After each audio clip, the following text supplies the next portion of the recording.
Puji Tuhan, seminggu nggak ketemu saudara rasanya lama ya. Saya berharap saudara juga begitu. Jadi bukan perasaan saya saja ya. Tema minggu ini masih dalam tema penggenapan pewahyuan.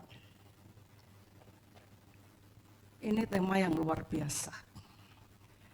Apakah kau rindu untuk Tuhan menggenapi firman-Nya? Amin. Sebetulnya itu kerinduan Tuhan. Tuhan juga rindu menggenapi firman-Nya. Namun saya itu merenungkan pewahyuan Minggu apa Rabu ya, yang ada 2 titik cara pandang kita tentang pewahyuan, tentang penggenapan pewahyuan, dan cara pandang Tuhan tentang itu. Cara pandang kita begini, pewahyuan itu undang digenapi gitu ya, terus aku mau begini, mau begitu. Begitu ya pewahyuannya ya. Nah, jadi tujuannya cepat digenapi, nanti aku mau begini, begitu, begini. Tapi cara pandang Tuhan, dia mereka-reka supaya kapan ini Tuhan bisa menggenapi kepada saudara. Artinya, penggenapan itu tunggu kau layak atau tidak. Jadi bukan asal tunggu waktu. Waktu yang tepat adalah waktu yang proses di mana engkau sudah layak terima penggenapan itu. Nah, itulah yang Tuhan sedang pikirkan.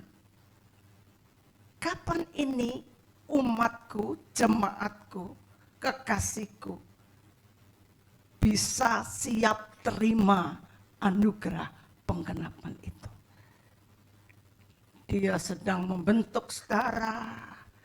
Dia memberi tema, dia memberi firman, dia menuntun dengan wahyunya, ya, dengan firman secara segar, dia menuntun dengan kejadian lepas kejadian, tahap lepas tahap, agar segera kau siap untuk diberkati, siap untuk firman itu digenapi.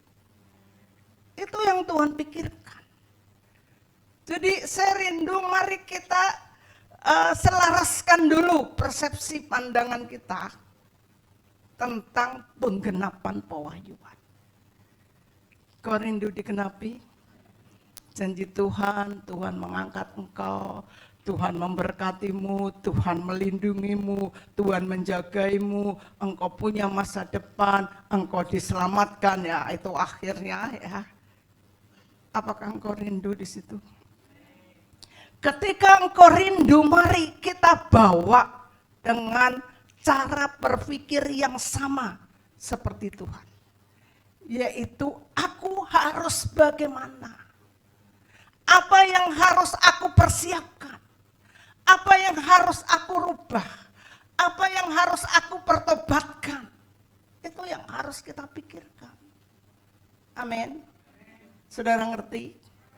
Ya, jadi serindu, saya percaya Tuhan ini ingin segera dan dia tidak pernah lupa dengan janjinya, dia tidak pernah lupa dengan firman-Nya, dia tidak pernah lalim gitu ya, tetapi dia rindu menunggu-nunggu kapan pewahyuan itu bisa digenapi ya. Jadi di sini kita harus tahu bahwa penggenapan janji Tuhan itu ada syaratnya. Jadi hukum sebab akibat. Tuhan bisa memberi jauh ke depan. Kenapa tidak sekarang Tuhan? Kenapa berkat itu mesti ke depan? Karena kita perlu diproses. Perlu membayar syarat-syaratnya untuk sampai ke depan. Amin. Siap. Nah, saya ingin memberi contoh Ya. Contoh ini relate dengan keadaan sekarang, di mana ini musim kelaparan. Ya, kita lihat di kitab 1 Raja-Raja, ini berbicara tentang janda Sarfat. 1 Raja-Raja pasal 17. Saya akan mulai dari saudara harus benar-benar rindu ya saat ini tentang firman-Nya. Jadi jangan tergesa-gesa, jangan memandang firman-Nya lama. Tapi firman itu ada kuasanya. Asal hatimu siap, hatimu rindu, Tuhan bekerja. Amin. 1 Raja-Raja 17 mulai ayat 10. 1 Raja-Raja pasal 17 ayat 10. Sesudah itu ia bersiap lalu pergi ke Sarfat. Setelah ia sampai ke pintu gerbang kota itu, tampaklah di sana seorang janda sedang mengumpulkan kayu api. Ia berseru kepada perempuan itu, katanya, "Cobalah ambil bagiku sedikit air dalam kendi supaya aku minum." Ya, sampai sini dulu. Ini Elia ini, sungai Kerit itu sudah kering. Artinya ini sudah masa mesakat gitu ya. Kering koruntang, sungai sampai kering. Ya, entah sudah berapa bulan atau berapa tahun tidak ada hujan. Tetapi ini proses kemelaratan, ya, penderitaan. Namun kita lihat, kita semuanya tahu ending daripada si janda Sarfat ini. Yang namanya janda itu penuh dengan keterbatasan. Ya, dia mungkin lebih miskin daripada orang yang genap. Ya, lebih terbatas. Dan untuk memberkati janda ini, tes yang pertama adalah Elia minta minum. Sungai saja sudah kering, pasti air juga minim. Ya, dia bilang, "Beri aku minum." Tes yang pertama. Firman Tuhan katakan ketika engkau mau diberi harus memberi. Amin. Beri dulu. Ya, ini sebelum ada janji apa-apa tentang janda Sarfat. Ya, dia dites dulu, ini pelit enggak nih? Bahasa Jawa nih, cetil enggak ini? Ya. Tahu ya cetil? Hidupnya bagaimana ini? Dia minta air minum. Ya, jadi kita lihat banyak orang memberi itu belum tentu, bahkan di tengah-tengah penderitaan ya, di tengah-tengah kekurangan tuh, kalau saya pernah lihat kontennya tolong, ya pernah saya lihat tolong, ya justru yang menolong itu selalu orang yang tidak punya. Orang kaya jarang memberi. Orang yang punya ya, misalnya ini jual kerupuk misalnya seharga mahal, ya. Dia bilang ini untuk berobat anakku apa-apa. Orang kaya acuh, ditinggal begitu saja. Tapi seringnya yang saya pernah lihat, hanya orang-orang, justru orang-orang bawah, orang-orang tidak punya yang mau membeli, mau menolong. Dan akhirnya ternyata itu konten atau jalan untuk diberkati. Ya. Jadi mari kita lihat, namanya memberi tidak nunggu punya dulu. Maksudnya punya yang lebih dulu. Di sini minta minum, dia punya kasih. Ini minum. Ya. Jadi berbicara memberi di sini, kadang kalau orang kaya itu memberi dengan motivasi. Ini temanku lah, atau nanti dia bisa balik menolongku. Banyak orang memberi dengan kerinduan dikasih imbalan. atau memberi dengan memandang rupa. Tapi si janda ini memberi aja. Ya. Jadi mari kita perhatikan hati kita juga harus dites dulu. Kenapa Tuhan pilih janda Sarfat? Sedangkan Israel tidak kekurangan janda. Tapi dia, ini bukan janda Israel, janda Sarfat.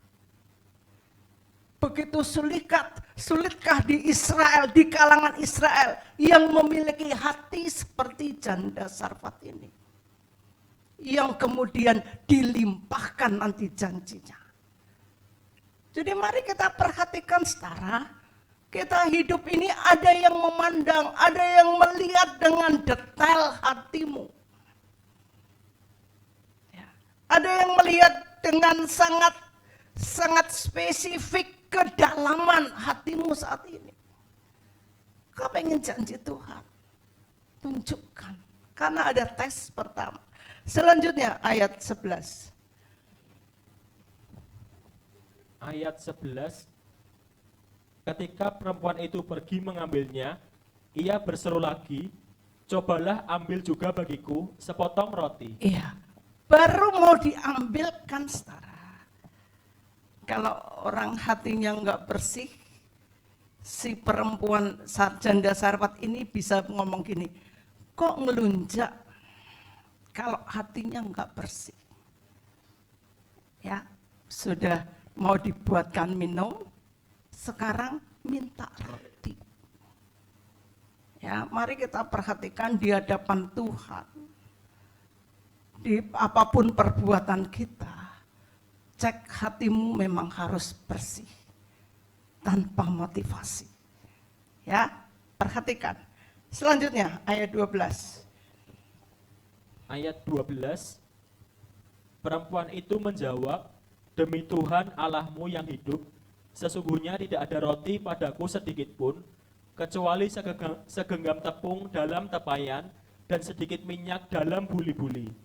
Dan sekarang aku sedang mengumpulkan 2-3 potong kayu api, kemudian aku mau pulang dan mengolahnya bagiku dan bagi anakku, dan setelah kami memakannya, maka kami akan mati. Ya, sampai sini dia bukan menolak tidak mau beri, tapi dia mengungkapkan, aku enggak punya roti, aku hanya punya tepung ini, nanti sekali aku buat, kemudian aku makan dan selesai. Aku enggak punya apa-apa lagi. Bahkan dikatakan lalu maka kami akan mati. Enggak ada harapan apa-apa. Ya, dia seorang janda, tidak punya apa-apa, habis ini game. Enggak ada harapan apa-apa. Saudara, mari kita perhatikan bagaimana keadaanmu, ada harapan ke depan. Kalau engkau sadar bahwa diriku tidak ada harapan apa-apa, dengar baik-baik suara firman. Dengar baik-baik firman Tuhan yang akan menolongmu. Amin. Apa yang kau harapkan sekarang ini? Masa depan, apa yang kau harapkan? Orang punya uang banyak, tidak punya uang sama bakal susahnya. Penipuan di mana-mana. Ya. Oh, itu kalau kita lihat penipuan online, bahkan saudara-saudara kalau lihat Mr. Bird tuh ya, uang di bank aja bisa diambil orang sekian M, sekian M. Harapan apa? Siapa yang akan menjagaimu? Ketika engkau berharap ada wahyu Tuhan, ada anugerah Tuhan, ada janji Tuhan, kau harus tahu apa yang harus kau kerjakan. Amin.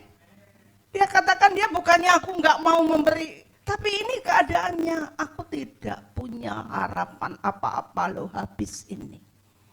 Ini keadaan, dia ceritakan itu ke Elia. Dan kita lihat ayat 13. Ayat 13. Tetapi Elia berkata kepadanya, "Janganlah takut, pulanglah, buatlah seperti yang kukatakan, tetapi buatlah lebih dahulu bagiku sepotong roti bundar kecil daripadanya, dan bawalah kepadaku, kemudian barulah kau buat bagimu dan bagi anakmu. 14.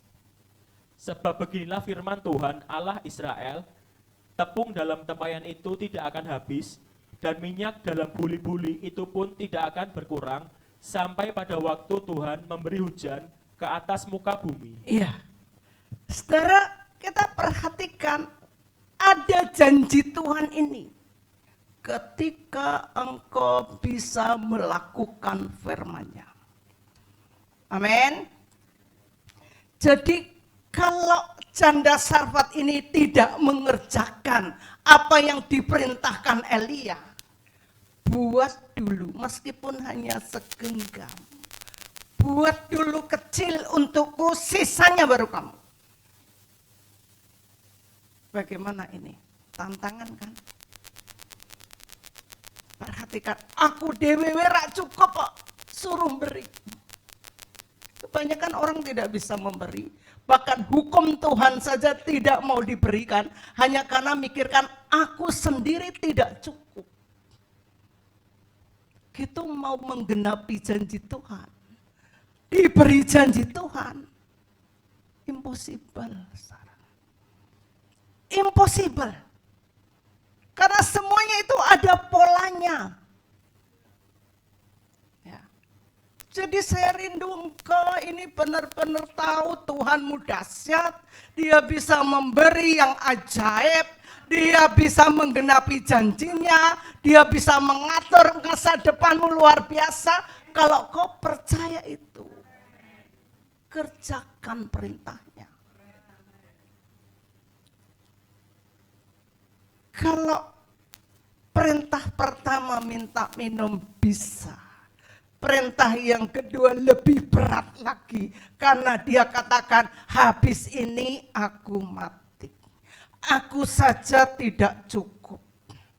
Aku saja masih kurang. Inilah sistem ekonomi yang ada di pikiran umat manusia.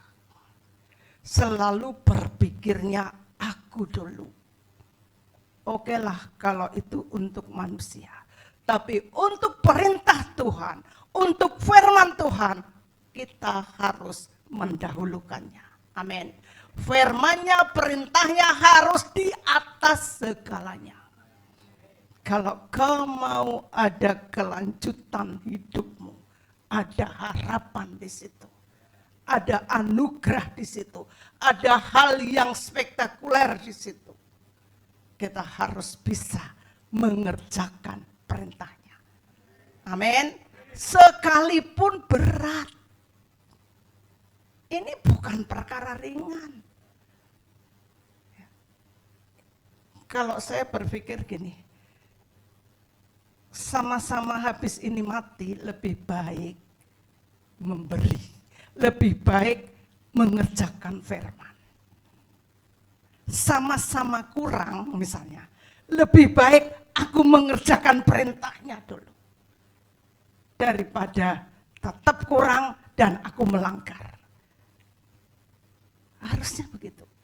Dan firman ini membuktikan, kita semuanya tahu bahwa janda itu terpelihara di masa sulit, karena firman-Nya mengatakan sampai ada hujan turun ke bumi, tepung dan minyakmu takkan habis, engkau akan selalu bisa makan. Amin. Ini terbukti. Jadi mari perhatikan, kalau kita saja sudah melihat bukti Tuhan yang seperti itu, tidak bisa mengerjakan, janda ini nggak ngerti, janda ini janda Sarfat, nggak ngerti kalau Tuhan itu bisa membuat keajaiban, tapi dia bisa lakukan, itulah dahsyat. Kita yang sudah ada contohnya saja bisa berat melakukan, tapi janda ini nggak ada contohnya. Ya. Jadi dan itu pasti diperhitungkan Tuhan, saudara. Sudah ada contohnya, sudah ada firman, tetap saja melanggar. Apakah itu tidak diperhitungkan Tuhan? Mau janji kayak apa? Mau digenapi kayak apa janji yang dulu-dulu? Ketika orang tidak setia, ketika orang tidak taat, ketika orang meremehkan firman, janji apa yang akan kau terima? Penggenapan model apa kau bisa terima? Jadi saudara, mari perhatikan baik-baik. Janji Tuhan di mana Dia katakan, tepung dan minyakmu takkan habis. Janda Sarfat ini lulus mengerjakannya. Dia bisa buatkan dulu untuk Elia. Sebetulnya memang Tuhan itu tidak minta banyak, karena Dia katakan di sini, buat dulu kecil untukku, baru untukmu. Tuhan tuh nggak memberatkan engkau. Elia sanggup kok diberi makan model apa saja oleh Tuhan. Buktinya selama ini dia diberi makan dari burung gagak. Ini Tuhan minta itu supaya apa? Supaya engkau diberkati. Ya.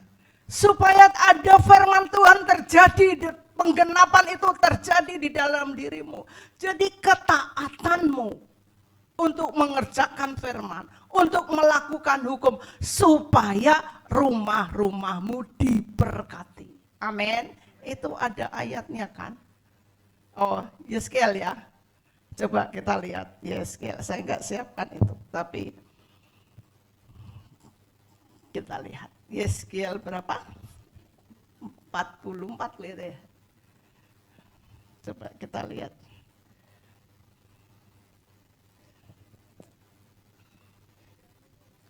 Berapa? Oh, Yeskiel 30 ya.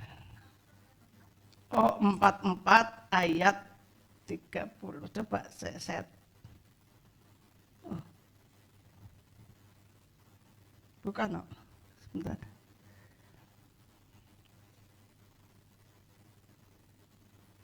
Itu juga ada sih.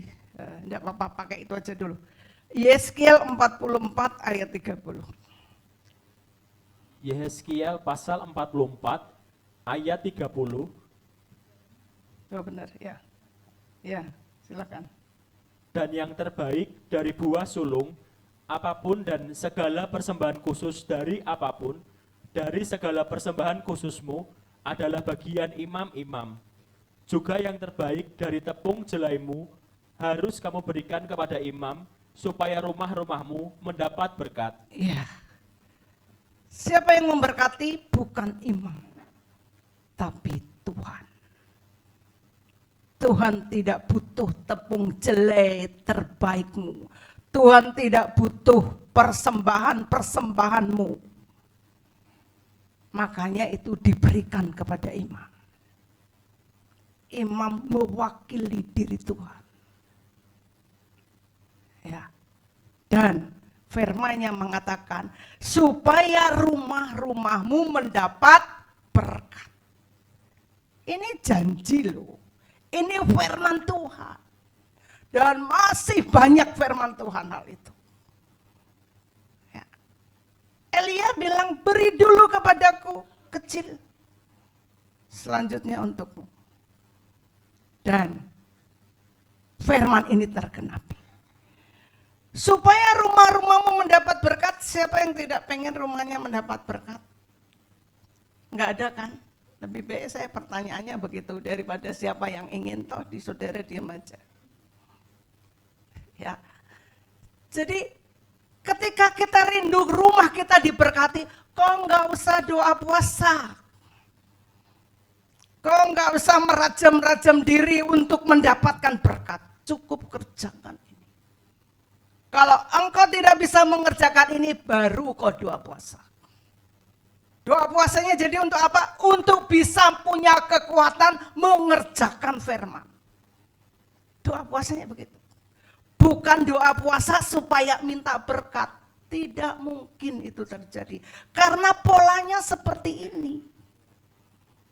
Pola penggenapan engkau diberkati adalah kerjakan. Beri dulu baru engkau diberi. Itu firman. Amin. Dan firman mengatakan, di mana hartamu berada, di situ hatimu berada. Kalau hatimu, hartamu, kau pikirkan untuk dunia, dunia itulah hatimu. Tapi kalau hartamu kau pikirkan, aku akan mengerjakan untuk Tuhan, yang terbaik untuk Tuhan, itulah hatimu. Amin. Di mana hartamu, di situ hatimu berada. Jadi mari perhatikan, ini firman, jadi jangan ada yang berat ya. Di masa-masa krisis ini, apa yang akan kau pertahankan? Hanya tepung segenggam kau pertahankan. Kau butuh Tuhan. Amin. Kau butuh Tuhan yang menjamin masa hidupmu. Kau butuh itu. Jangan ada yang dipertahankan. Setiap firman kerjakan, itu saja. Amin. Maka janjinya di balik firman itu akan tergenapi. Itulah yang disebut penggenapan pewahyuan. Atau kita yang sudah berkali-kali kita dengar tentang aliran profetik. Aliran firman yang terus terjadi di dalam diri kita. Jadi mari perhatikan dulu. Saya ingin memberi contoh di sini. Betapa kita harus sungguh-sungguh ya mengerjakan firman-Nya. Ini bukan saatnya untuk main-main engkau jatuh bangun di firman. Ya, engkau jatuh bangun melanggar dan melanggar. Karena Tuhan, ini masa-masa yang sulit bagi seluruh dunia. Ya, saya ingin tunjukkan dulu, lepas dari itu, Wahyu pasal 7.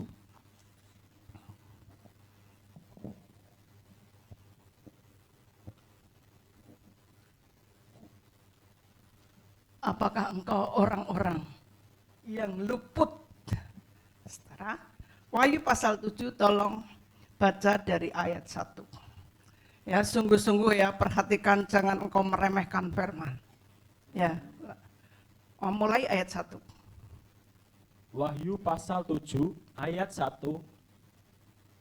Orang-orang yang dimeteraikan dari bangsa Israel.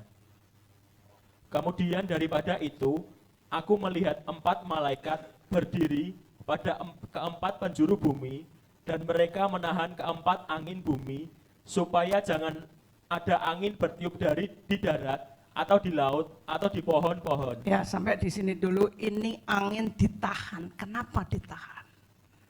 Ya, ada 4 angin, ada 4 penjuru angin di bumi, ditahan oleh malaikat. Kita harus tahu alasannya mengapa mereka masih ditahan. Untuk apa dan untuk siapa. Lanjutkan ayat 2. Dan aku melihat seorang malaikat lain muncul dari tempat matahari terbit. Ia membawa meterai Allah yang hidup, dan ia berseru dengan suara nyaring kepada keempat malaikat yang ditugaskan untuk merusakkan bumi dan laut. Katanya, janganlah merusakkan bumi atau laut atau pohon-pohon sebelum kami memeteraikan hamba-hamba Allah kami pada dahi mereka. Iya. Saudara, mari perhatikan di sini. Masih ditahan karena Tuhan harus memeteraikan dirimu dulu. Jangan rusakkan dulu. Milikku harus termeterai dulu. Artinya, mau angin model apapun, kalau engkau adalah umat yang sudah termeterai, engkau baru bebas di situ. Engkau baru memiliki kemenangan di situ. Amin. Engkau baru masih tetap sukacita, tetap damai sejahtera. Engkau baru terjaga di situ. Yang kita pikirkan sekarang tugas kita Apakah aku adalah umatnya, hambanya yang sudah termeterai? Itu harus kita pikirkan. Ya. Jadi kita harus cari tahu nih. Karena semua firman, semua janji, semua anugerah, objeknya itu sebenarnya kita. Kalau di dalam diri kita itu ada masih meremehkan firman, masih melanggar sana dan sini, masih tidak setia, masih tidak taat, apakah kita termasuk hambanya yang akan dimeteraikan? Dan bagaimana dengan janji itu? Karena bumi akan dirusakkan. Dan ini akan terus terjadi secara ke depan. Saya rindu jemaat Metra ini mulai benar-benar serius akan firman-Nya. Jangan sampai engkau melimpah dengan firman, tapi masuk kanan, keluar kiri, engkau hanya menumpuk, mencatat, tapi bukan menjadi pelaku. Karena firman itu ya dan amin. Ketika Tuhan katakan tunggu dulu. Karena begitu dahsyatnya ketika angin itu dilepas. Muncul binatang dari laut, ada kan Wahyu, muncul binatang dari bawah bumi. Semua mengacaukan. Tapi siapa yang aman di sini? Yang aman adalah anak-anak Tuhan yang sudah termeterai di dahinya. Apakah untuk semua orang Kristen? Bukan. Di situ dikatakan hanya yang takkan diberi meterai. Bagaimana kualitasnya diberi meterai? Kita harus tahu di situ. Ini orang-orang yang kualitas di dalam Tuhan. Orang-orang yang disebut orang kuat di dalam Tuhan. Menghadapi tantangan tidak gentar. Menghadapi kekurangan tidak gentar. Mereka rela berkorban demi kebenaran. Bukan demi diri kita, demi daging. Tinggalkan kebenaran. Merusak kebenaran. Sedangkan firman Tuhan saja lebih baik hatimu itu koyak daripada pakaianmu. Lebih baik engkau menderita sakit daripada kau tinggalkan kebenaran. Tapi mari perhatikan, banyak orang melanggar firman. Demi apa? Ya, demi dirinya, bukan demi orang lain. Demi dagingnya, demi rasa nyamannya, dan masih banyak alasan di situ. Jadi mari perhatikan sedetail mungkin kebenaran. Karena pengorbananmu untuk mengerjakan kebenaran itu tidak pernah sia-sia. Amin. Dan ini yang harus kita kejar untuk engkau ada meterai di dahimu. Jadi mari, kalau engkau tidak bisa taat saat ini, engkau list pelanggaranmu. Kau perlu berseru-seru, kau perlu kekuatan Tuhan untuk taat. Kalau kau tidak bisa setia, kau perlu puasa. Untuk bisa setia, kau perlu kekuatan Tuhan. Tuhan akan melihat hatimu yang terdalam. Tapi kalau kau meremehkan firman, oh aku biasa melanggar tidak apa-apa. Aku biasa seperti kemarin juga enggak masalah, aku bisa hidup. Waktu itu berjalan dan kita harus tahu firman itu ya dan amin. Jangan sampai menjadi 5 gadis bodoh. Sama-sama menantikan kedatangan Tuhan, tapi tetap saja Tuhan katakan, aku tidak kenal engkau. Bahkan di Matius 7 dikatakan, aku telah mengusir setan demi namamu. Ini pelayanan loh. Aku telah bernubuat penuh dengan roh, pekerjaan roh. Tapi Tuhan katakan, aku tidak kenal engkau pembuat kejahatan. Jadi jangan bangga-bangga dengan karunia-karunia yang ada, yang bisa menyelamatkan adalah kebenaranmu. Amin. Siap saudara? Ya, jadi mari kita harus tahu, kerjakan, ya. Kita harus lulus ujian lepas ujian. Amin. Makanya kalau ada perkara kecil itu tetap jagai kebenarannya. Terus dan terus. Kita nggak akan bisa lulus perkara besar ketika diuji perkara kecil saja kok sudah angkat tangan, ya. Itu keadaannya seperti itu. Jadi yang dimaksud di sini tentang penggenapan firman, pewahyuan, janji Tuhan, itu ada alasannya. Ya, kau sudah terima janjinya, gereja ini sudah terima janjinya. Tapi mari waktu ketika itu belum tergenapi adalah memproses kita untuk siap di sana. Amin. Amin, saudara. Saya akan beralih di sini berbicara Abraham, karena Tuhan tuh ingatkan ya, Abraham tuh orang yang paling diberkati, ya kan? Ya, dia dijanjiin Tuhan ada berkat di situ. Kenapa dia diberkati?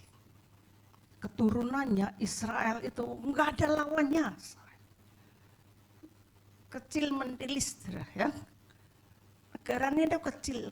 Ada yang bilang kalau seluruh dunia ini meludah di tanah Israel, tenggelam saking kecilnya. Itu ibaratnya begitu. Tapi siapa yang dapat melawan? Pernah dites, bukan dites ya, terjadi beberapa tahun setelah Israel merdeka, 7 negara sekitarnya, Liga Arab, ada Mesir, ada Yordania, pokoknya sekitarnya itu, ya. Saya ingat waktu itu masih SD kelihatannya, atau lupa deh saya, cuma menceritakan itu. Ya. Mungkin orang bilang bisa perang dunia ketiga ya. Kalau hubungan dengan Israel tuh orang menyebutnya begitu, ya. Tapi apa yang terjadi dalam 7 hari selesai? Israel dilawan, dikeroyok. Padahal belum canggih-canggih amat, barusan merdeka. Tahun 48 dia merdeka, lihat ya. Terus tahun 60 berapa itu dia diserang. Jadi kita perhatikan di situ, ketika saya melihat sejarahnya, ternyata komunikasi Liga Arab ini dia dihancurkan. Ya. Kemudian Israel ngebom itu bandara, ngebom gudang persenjataan, sudah selesai semua. Jadi kita lihat si kecil itu, karena apa? Karena janjinya kepada Abraham, keturunannya diberkati, bahkan dengan sumpah. Mengapa begitu? Apa Tuhan pilih kasih? Abraham pun sudah lulus ujian. Amin. Ya. Kita lihat ya, Abraham itu dari tanah Ur Kasdim, suruh dia, Tuhan jalan kamu ke negeri yang akan kutunjuk. Ini belum pernah ngerti, saudara. Dia jalan ke negeri Kanaan, melewati padang gurun. Ur Kasdim itu daerah Irak, saudara. Ya, daerah Irak. Ya. Dia harus jalan ke Israel. Ya. Melewati padang gurun, perjalanannya payah, saudara. Ya. Bahkan istrinya pun pernah di Raja Abimelek, dia pernah bilang, ini adikku. Sehingga dibawa ke kamarnya Abimelek nih, padahal istrinya. Mengalami jatuh bangun, saudara. Akhirnya Tuhan yang turun tangan. Mengalami kelaparan, mengalami jatuh bangun di dalam perjalanan. Dia tetap taat, tetap setia. Ya. Dan akhirnya janji punya anak itu tergenapi. Dan masih ada lagi kenapa Tuhan bersumpah akan memberkati Abraham. Kita lihat apa yang dilakukan Abraham. Ya, kita lihat firman-Nya nanti. Namun mari kita lihat hidup kita ini perjalanan. Ketika engkau dipercaya meningkat, ada ujian lagi yang kemudian di sini Tuhan, yes, ini luar biasa. Mau tidak mau aku harus memberkati, gitu loh, saudara. Perjalanannya itu begitu. Jadi kau jangan pernah lede-lede ikut Tuhan. Kau harus tunjukkan progresmu, tunjukkan kesetiaanmu, tunjukkan kebenaranmu, tunjukkan ketaatanmu. Kau harus tunjukkan. Sehingga kau selalu lulus dalam ujian, lulus. Toh kembali lagi supaya apa? Engkau diberkati. Kita buka aja ya Kejadian. Saya nggak panjang-panjang deh, Kejadian dikit. Kejadian pasal 22.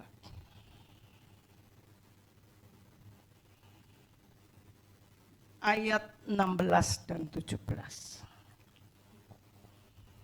Kejadian pasal 22 ayat 16 dan 17. Katanya, aku bersumpah demi diriku sendiri, demikianlah firman Tuhan, karena engkau telah berbuat demikian, dan engkau tidak segan-segan untuk menyerahkan anakmu yang tunggal kepadaku, maka aku akan memberkati engkau berlimpah-limpah, dan membuat keturunanmu sangat banyak, seperti bintang di langit, dan seperti pasir di tepi laut, dan keturunanmu itu akan menduduki kota-kota musuhnya. Amin. Digenapikah firman ini? Digenapi. Ya. Mari kita lihat, kenapa Tuhan benar-benar pengen memberkati, bahkan sumpah. Namanya sumpah, sekalipun Israel itu berulah itu loh, mau tidak mau Tuhan tetap memberkati. Itu loh dahsyat. Ya, bahkan kedatangan Tuhan kali yang kedua ini nanti porosnya di Israel. Ketika Israel dikepung, dia mulai kalah, Yesus turun. Apakah Israel baik? Enggak. Karena Tuhan sudah bersumpah. Amin. Dia bangsa yang tegar tengkuk, saudara. Dia memang ada baiknya, tapi namanya Tuhan sudah bersumpah, dia akan mereka-reka untuk pertobatan, mereka-reka untuk kebaikannya, mereka-reka untuk diselamatkan. Tuhan sudah bersumpah. Mereka-reka supaya Israel punya akses untuk terima berkat, dia sudah bersumpah, saudara. Dia nggak usah minum melahirkan anak dengan DNA, minum vitamin, dia tetap sudah begitu keluar dari kandungan tetap sudah pinter. Ya. Otaknya nomor 1 di dunia. Itu Israel. Ya. Di sini dikatakan, kenapa Tuhan bersumpah? Karena engkau telah berbuat demikian. Anaknya yang tunggal saja, yang dinanti sampai 100 tahun, jatuh bangun menantikan itu, ada drama Hagar, ada drama Ismail, ya, ada air mata di situ, perjalanan yang panjang, itu harus dibunuh, suruh dikorbankan. Dan Abraham taat. Tentunya ketaatan itu, saudara, bukan langsung tinggi. Ya, orang bisa taat dengan perkara besar, pasti dia memiliki habit ketaatan dari perkara kecil. Amin. Kalau dari perkara kecil saja sudah senang melanggar, mustahil engkau bisa mempercayai dan taat kepada perkara besar. Ya. Jadi mari kita perhatikan, dia mau korbankan itu. Dan ini membuat Tuhan luar biasa hatinya.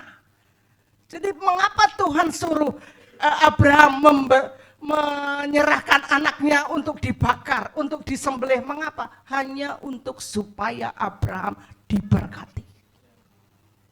Tuhan tuh sedang mereka-rekakan supaya Abraham diberkati ini bagaimana ya? Supaya aku bisa bersumpah ini bagaimana ya? Dia perintahkan perkara yang berat. Dan dia lulus di situ. Jadi itu pola engkau terima berkat.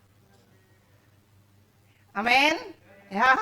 Makanya kalau engkau diuji di apa dalam perkara, oh jangan melihat ujian itu, kau harus melihat tetap dalam kebenaran, tetap dalam ketaatan, tetap dalam kesetiaan. Kau harus lulus ujian di situ. Ketika itu sudah terjadi, Tuhan melihat, oh ada anugerah selanjutnya, ada firman keluar. Amin. Ya. Serindu engkau mengerti tentang artinya penggenapan pewahyuan. Penggenapan janji Tuhan. Kemarin Jumat pagi ada pewahyuan, hidup kita harus diselaraskan atau apa ya bahasanya kemarin, dengan pelangi. Pelangi tahu kan janji Tuhan. Jadi hidup kita ini apa itu kemarin ya bahasanya dari Mbak Rena itu ya, harus selaras apa gitu ya, ada pelangi kita selaraskan hidup kita di situ.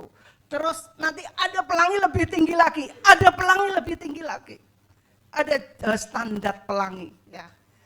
Ya, ini standarnya Tuhan. Jadi mari janji Tuhan yang besar, yang lebih hebat lagi, kita harus bisa ngerti standarnya Tuhan, diselaraskan dengan firman itu. Amin. Ya, ini luar biasa, saudara. Ya, mari kita lihat, karena sebegitunya Abraham mempercayai Tuhan, sebegitunya Abraham taat, sebegitunya dia mau berkorban, maka sebegitunya Tuhan mau memberkati. Amin. Nah, mari kita lihat. Sebegitu, seberapa gitu kita ke Tuhan. Ya. Perhatikan, seberapa kita taat, seberapa kita setia, atau seberapa sebaliknya, oh sebegitunya engkau melanggar, sebegitunya engkau tidak taat. Sehingga yang ada bukan janji berkat, tapi yang ada adalah janji kutuk. Karena ada berkat, ada kutuk. Karena sebegitunya pelanggaranmu, tidak pernah bertobat, keras hati, kemudian terus kutuk ini akan menyertai. Ya. Jadi mari perhatikan baik-baik, jangan sampai itu terjadi, saudara ya. Kita harus mengikuti standar Kristus. Kalau engkau tidak mengikuti standar Kristus, setan tidak akan takut padamu. Ya, tapi kalau engkau ada di standarnya kebenaran Tuhan, dia gemetar kepadamu. Amin. Kau percaya itu? Jadi sudah luar biasanya Tuhan itu mengajar engkau, memberi anugerah baik pengajaran, firman, janji sudah sangat luar biasa. Saya merasa Tuhan sangat mengasihi umat ini, Tuhan sangat mengasihi kami. Ya. Ketika engkau bisa ada di situ, dahsyat engkau. Amin. Kalau dulu ada Abraham, biarlah sekarang juga ada kita di situ. Siap. Kalau dulu ada janda Sarfat, biarlah di sini juga ada orang-orang yang benar-benar percaya dan rela untuk memprioritaskan Tuhan di tengah-tengah kekurangan, di tengah-tengah tekanan apapun. Abraham bisa mengorbankan anaknya yang diminta Tuhan itu bukan perkara ringan. Dia harus menjagai supaya berhasil. Dia enggak cerita pada istrinya. Dia jagai, bujangnya ditaruh jauh-jauh. Dia jagai supaya berhasil, supaya lulus. Jadi memang harus ada effort untuk engkau bisa mengerjakan firman. Bukan mengalir begitu saja. Tapi tunjukkan kerja kerasmu. Amin. Amin saudara. Serindu engkau benar-benar berubah untuk setelah mendengar pengajaran lepas pengajaran. Karena begitu dahsyatnya Tuhan ingin memberkati dan memberi wahyu kepadamu. Ya, betapa sungguh-sungguh Dia ingin semua janjinya tergenapi di dalam dirimu. Itu sungguh-sungguh. Ya, mari perhatikan itu kasihnya dan firman Tuhan katakan tidak ada yang mustahil. Ya, justru dan Tuhan katakan janjinya Roh Kudus ini pasti akan membuat engkau memperoleh semuanya. Apa yang dijanjikan selama Roh Kudus bersertamu, kau akan berhasil. Tidak ada yang mustahil. Amin. Janji yang luar biasa ini saja kita sekarang bisa melihat digenapi. Janji yang luar biasa atas Israel, atas keturunan Abraham saja benar-benar digenapi. Ya, dan itulah Tuhan yang sudah menunjukkannya. Saya rindu engkau mempercayai itu, mempercayai firman, dan jangan sampai engkau tidak mau berkorban. Artinya pengorbananmu sangat diperhitungkan Tuhan. Ya, Tuhan ingin melihat kesungguhanmu. Biarlah firman ini memberkatimu. Amin. Tuhan memberkati.